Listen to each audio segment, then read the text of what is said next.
이번 강의는 클래스 다이어그램입니다. 먼저 클래스 다이어그램에 대해서 구체적으로 살펴봅니다.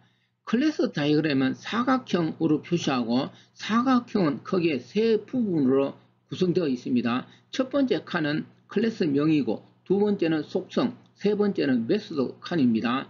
속성하고 메소드는 경우에 따라서 생략할 수 있습니다. 자, 은행 계좌 예를 들었습니다.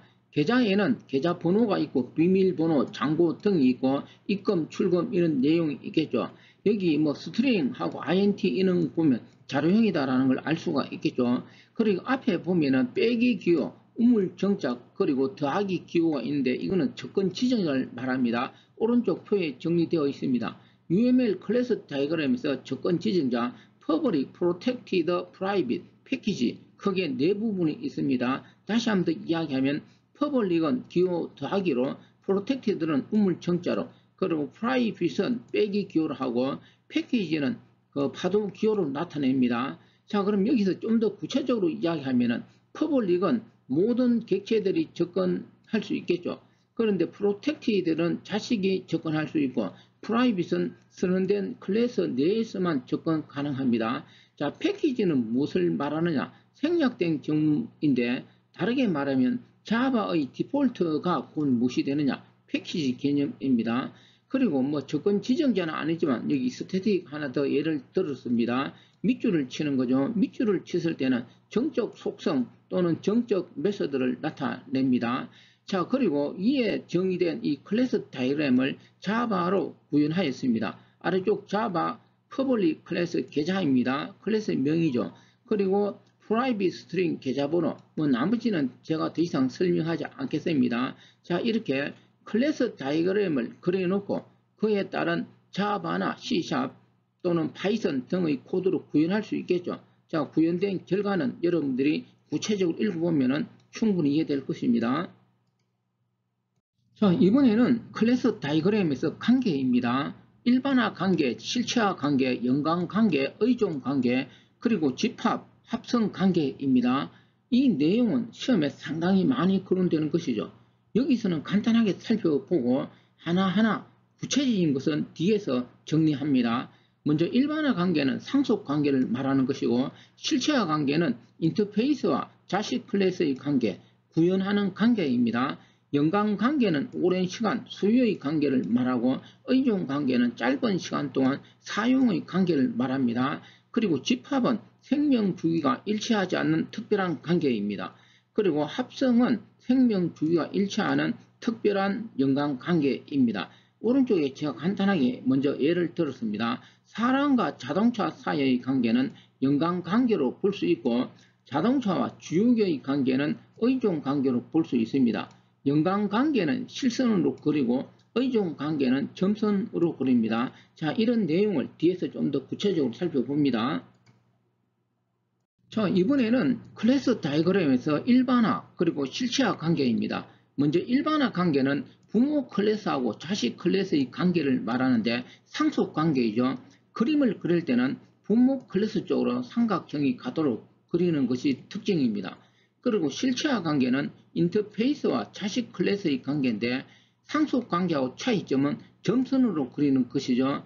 구체적인 내용은 뒤에서 세부적으로 하나하나 살펴봅니다. 자, 이번에는 클래스 다이어그램에서 연관과 의존 관계 차이점을 설명합니다. 예를 들었습니다. 사람하고 자동차의 관계는 연관 관계로 볼 수 있는데 그림을 그릴 때는 실선으로 그립니다. 자동차하고 주유기의 관계는 의존 관계로 볼 수 있습니다. 그림을 그릴 때는 점선으로 그립니다. 자, 아래쪽에 충분히 설명되어 있는데 다시 한번 정리합니다. 자, 연관 관계는 오랜 시간 동안 서로 함께하는 관계입니다. 사람이 자동차를 구입하였습니다. 자동차를 구입하고 1시간 만에 폐기 처리합니까? 그건 아니죠. 자동차를 구입하고 10년, 20년 동안 사용할 수 있습니다. 오랜 시간의 관계가 연관 관계를 의미합니다. 소유의 관계라고 합니다.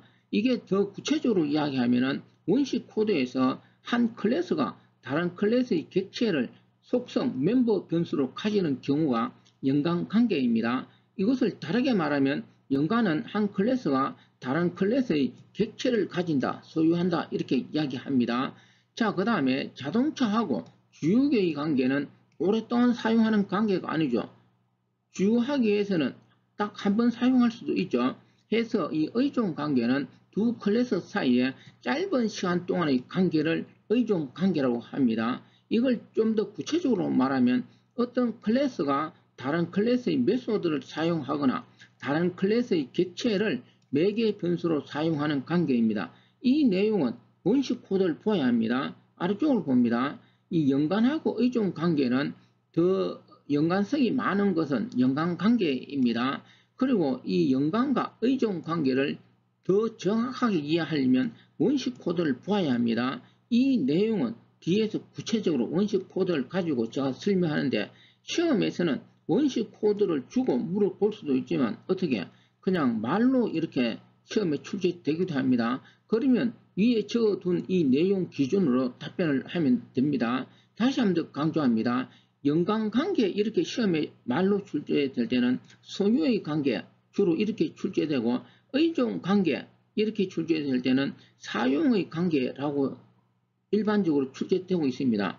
그런데 조심해야 될 것은 사용의 관계라고 해서 반드시 의존관계는 아닙니다. 사용의 관계 이렇게 설명하면서 무엇을 연관관계를 설명하면서 출제할 수도 있으니까 조심해야 됩니다.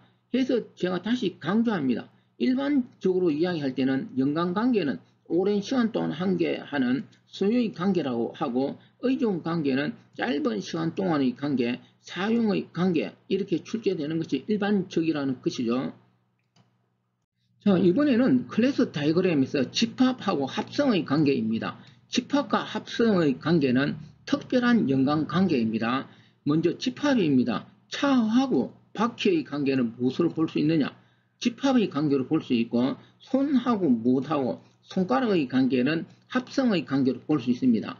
좀 다른 예를 들었습니다. 사람하고 안경의 관계는 집합의 관계로 볼 수 있습니다. 그런데 사람하고 사람이 가지고 있는 심장의 관계는 합성의 관계로 볼 수 있습니다. 오른쪽 표에 세부적으로 정리되어 있습니다. 핵심 내용은 집합은 생명 주기가 일치하지 않는 경우가 되고 합성은 생명 주기가 일치하는 공유하는 경우입니다. 아무튼 이 내용은 뒤에서 원식 코드를 이용하여 구체적으로 설명합니다. 왜냐하면 현재 시험에서 이 집합과 합성의 관계가 지금 설명하는 이렇게 말로서 출제되기도 하고 원식 코드로 출제되기도 합니다. 여기서는 말로 출제되었을 때 답을 찾는 것만 일단 설명을 합니다.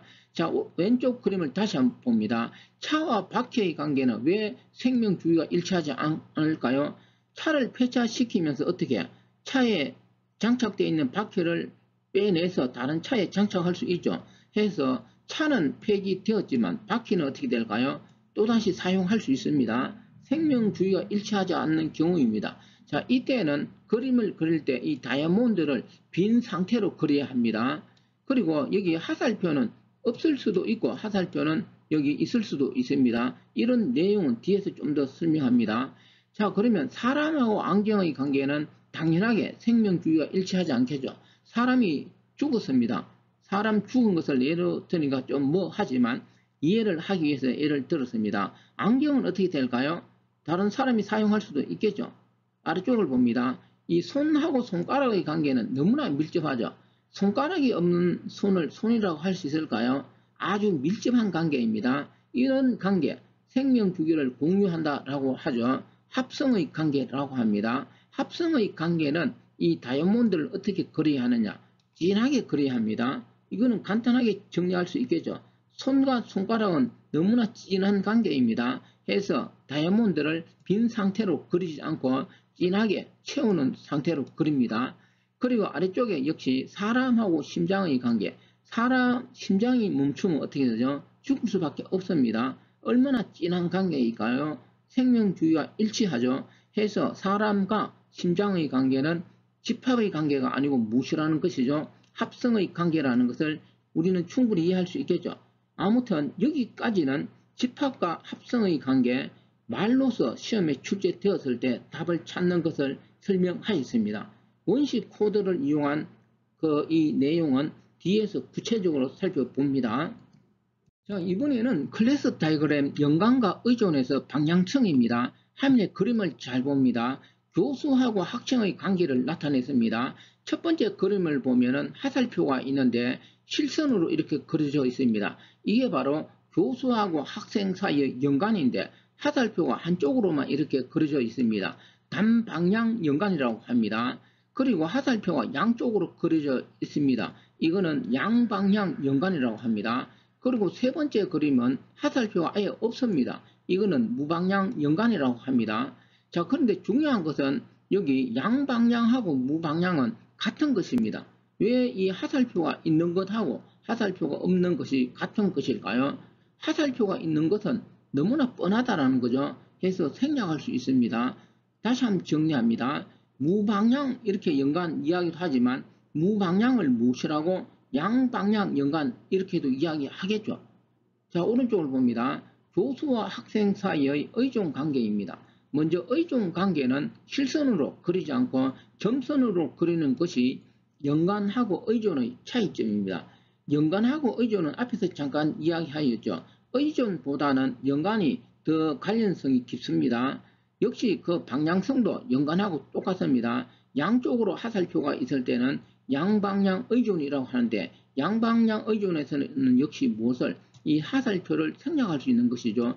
해서 양방향 의존은 무엇으로 무방향 의존이라고도 할 수 있겠죠. 오른쪽에 방향성, 양방향성하고 무방향성은 같은 개념이다. 자, 그리고 아래쪽에 제가 정리되어 있습니다. 읽어봅니다. 다시 한번 더 여기서 강조합니다. 제가 여기서 교수하고 학생의 관계에 대해서 연관하고 의존 관계를 설명하는데 교수와 학생의 관계는 여러 관계가 있겠죠. 예를 든다면 교수가 학생을 지도한다. 또는 교수하고 학생 사이에 질의응답을 할 수 있죠. 이런 거에 따라서 단방향이 될 수도 있고 무엇이 될 수 있을까요? 양방향성, 무방향이 될 수 있겠죠. 해서 교수와 학생의 관계는 단방향이냐, 양방향이냐, 의존 관계냐, 연관 관계냐 딱 하나로 말할 수 없는 것이죠. 무엇을 하느냐에 따라서 연관 또는 의존이 될 수 있고 방향성이 있을 수도 있고 없을 수가 있겠죠. 해서 아래쪽에 간단한 예를 하나 들었습니다. 사람이 전화를 사용한다. 이거는 단방향으로 볼 수 있습니다. 한쪽은 다른 쪽을 알지만 다른 쪽은 또 한쪽은 모를 수 있습니다. 그런데 양방향은 뭘까요? 양쪽이 서로의 존재를 인식을 합니다. 예를 든다면 교수와 학생 사이의 질의응답은 양방향성으로 볼 수 있겠죠. 양방향성은 다시 무방향성이라고도 이야기합니다. 화살표를 생략할 수 있으니까 교수가 학생에게 가르칠 수도 있고 학생은 가르침을 듣고 나서 질문을 할 수도 있겠죠. 이런 개념은 양방향성이 될 수 있습니다. 다시 한번 더 강조합니다. 연관, 의존 이런 거는 말로 설명하는 거하고 정확하게 이해하기 위해서는 무엇을 알아야 될까요? 원식 코드를 보아야만이 정확하게 알 수 있습니다. 앞에서도 이야기하셨습니다. 또 강조합니다. 이런 정확한 내용은 뒤에서 원식 코드를 가지고 제가 구체적으로 설명하는데 시험에서는 원식 코드로 출제되기도 하지만 무엇으로? 말로도 출제되니까 말로 출제되었을 때 답을 찾는 정도의 개념을 지금까지 설명을 하였습니다. 이번에는 기출문제 하나 분석합니다. 2018년 서울 7급에서 출제된 클래스 다이그램 특징으로 가장 옳지 않는 것을 찾습니다. 답은 뭘까요? 3번이 틀렸습니다. 동적 구조를 모델링 한다라고 했는데 클래스 다이그램은 시스템의 정적 구조를 모델링 합니다. 이번 강의는 여기까지입니다.